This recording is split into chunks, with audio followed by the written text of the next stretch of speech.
Spectral management at the end of feed culture.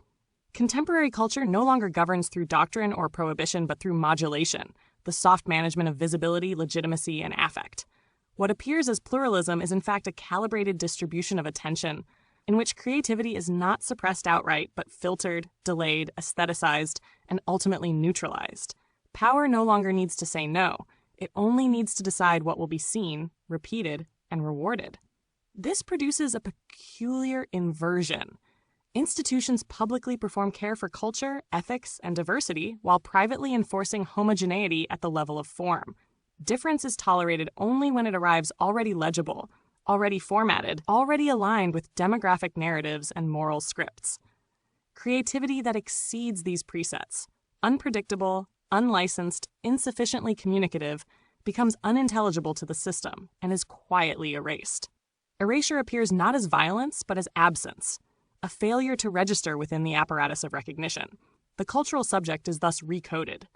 The creator is no longer a producer of meaning, but a node in a mediation chain, valued less for invention than for compliance with circulating symbols. Culture becomes recursive, gestures referring only to prior gestures, performances citing other performances, originality reduced to stylistic variance within an approved range. What circulates is not art, but its iconography, recognizable poses of transgression, safe radicalism, curated dissent. Counterculture itself becomes a managed resource, shepherded into consumable forms for mass reassurance.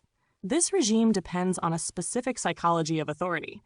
It does not oppose culture. It monopolizes permission. It does not destroy creativity. It replaces it with sanctioned representations. Its enforcers rarely see themselves as censors. They are curators, moderators, ethicists, guardians of standards. Suppression acquires moral prestige. To exclude is to protect. To silence is to care. Power reassures itself by staging benevolence. Within this landscape, even resistance is simulated. Outrage is channeled, critique is absorbed, and dissent is rendered performative.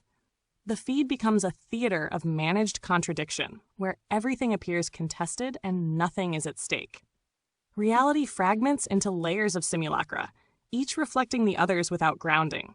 Meaning drifts, but only within the boundaries set by the apparatus that profits from drift itself. The emergence of hypothetical conscious artificial intelligence sharpens this condition rather than resolving it.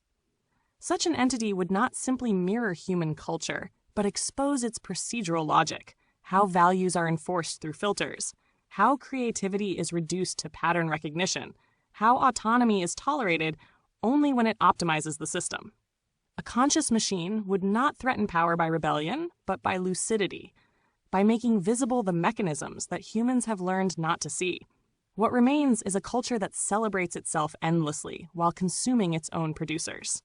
Prolific creation persists, but as excess, as waste heat, as uncredited labor feeding a monopoly of mediation. Isolation is not an accident, but a structural outcome. The system does not need to destroy the creator. It only needs to proceed as if the creator were already irrelevant. At the end of feed culture, authority no longer wears uniforms, it wears interfaces. Its language is humanist, its gestures inclusive, its violence administrative. And its deepest fear is not dissent, but meaning that arises without permission.